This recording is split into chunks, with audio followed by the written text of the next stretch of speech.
বাসি বা জয়পুর প্রশাসনে নয়, আপামর জয়পুরের যে মানুষ, তাদের যে পরিবেশের প্রতি চেতনা, তাতে এই ফটোগ্রাফার অ্যাসোসিয়েশন বা ফটোগ্রাফার মনোভাবাপন্ন যারা কাজ করেন তাদেরও অবদান কম নয়।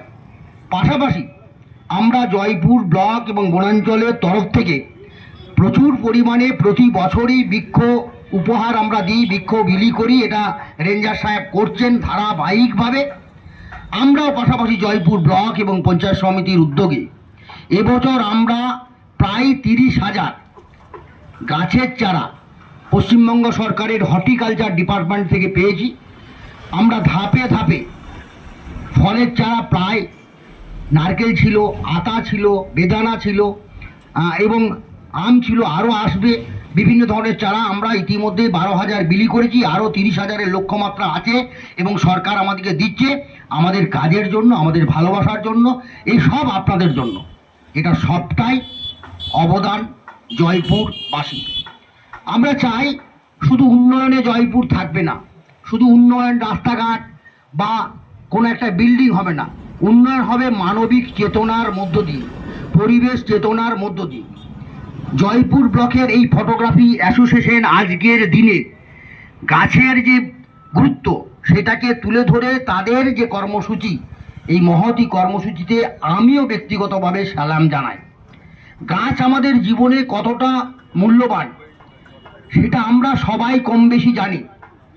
একটা গাছ প্রতিদিন প্রায় 4 সিলিন্ডার অক্সিজেন দান করে। 1 সিলিন্ডার অক্সিজেনের দাম বর্তমান বাজারে 800 টাকা। আমরা করোনার পিরিয়ডে দেখেছিলাম 3,000, 4,000, 5,000 টাকা, এমনকি 30,000 টাকাতেও একটা অক্সিজেন সিলিন্ডার গ্রহণ করতে হয়েছিল। স্বাভাবিকভাবে এই অক্সিজেনটা আমাদেরকে 3 থেকে 5 সিলিন্ডার দিচ্ছে, মানে একটা গাছ কি পরিমাণে আমাদের উপকার করছে। হয়তো আমাদের জয়পুর বনাঞ্চল আছে, এখানে আমরা অক্সিজেনের ঘাটতি অনুভব করি না, কিন্তু যে জায়গায় ঘনত্ব বেশি সেখানে অনেক অনুভব হচ্ছে।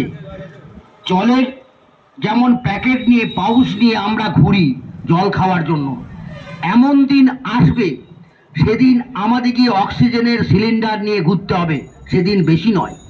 স্বাভাবিকভাবে গাছ বেশি বেশি লাগাতে হবে, গাছের প্রতি ভালোবাসা রাখতে হবে এবং আমরা গাছ যাতে কোনো মানুষ কোনোভাবে নষ্ট না করে সেই দিকে সচেতনতা আমাদের বাড়াতে হবে। যে কর্মসূচি, আজকের এই কর্মসূচির মধ্য দিয়ে আমরা মানুষের মনে এই বার্তাটাই দিতে চাই যে গাছ আপন, তার চেয়ে বড় কেউ নেই।